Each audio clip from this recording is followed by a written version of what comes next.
Hi, இது நாவல் பழமரம். இதுக்கு பின்னால ஒரு குட்டி ஸ்டோரி இருக்கு, கேளுங்க போதும். Hi, hello.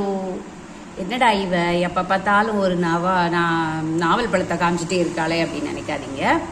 இது எங்க உள்ள பழம்னு பாத்தீங்கன்னா, இது எங்க ஊர்ல இருந்து வரும்போது ஆரல்வாய்மொழி செக் போஸ்ட்டுக்கு பக்கத்துல ஒரு மரம் நிக்குது. அதுல நிறைய பழம் தொழிஞ்சு கிடந்துச்சு. அதுல பச்சை பழம் தான், பறிக்கலைங்க. கீழே உளுந்த பழத்தை புறக்குனதுங்க. என்ன பண்ணுறது, எங்கே நீங்கள் ரோட்டோரத்தில் நாவல் பழ மரத்தை பார்த்தாலும் யாராவது ஒரு ஆள் ரெண்டு ஆள் பொறுக்கி சாப்பிட்டுட்டு இருக்காங்க. இதில் சுட்ட பழமும் இருக்குது, சுடாத பழமும் இருக்குது. சுட்ட பழம் தான் நிறைய கிடச்சிது, சுடாத பழம் கொஞ்சமாக தான் கிடச்சிதுங்க. சூப்பர் டேஸ்ட்டாக இருக்குது. இது நாட்டுக்காய், இது ஒட்டு கிடையாது, மரபணு மாற்றம் பண்ணது கிடையாது. சர்க்கரை நோய் இருக்கிறவங்க பழத்தையும் கொட்டையும் சாப்பிடுங்க. சர்க்கரை நோய் இல்லாதவங்க பழத்தை சாப்பிடுங்க, ரொம்ப நல்லது ஹெல்த்துக்கு. ஏற்கனவே இதோட பெனிஃபிட்ஸ் எல்லாம் நான் சொல்லியிருக்கேன்.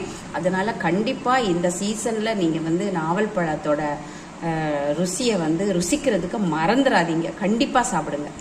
இன்னொரு விஷயம், கண்டிப்பாக உங்களுக்கு இந்த பழம் வேணும்னா, அதாவது குறிப்பாக இந்த பழம் வேணும்னா ஆரல்வாய்மொழி செக் போஸ்ட் கிட்ட போய் பொறுக்கிக்கங்க. ஓகே, வீடியோ பிடிச்சிருந்தா லைக் பண்ணுங்க, ஷேர் பண்ணுங்க, கமெண்ட் பண்ணுங்க, மறக்காம சப்ஸ்கிரைப் பண்ணுங்க. பாய்.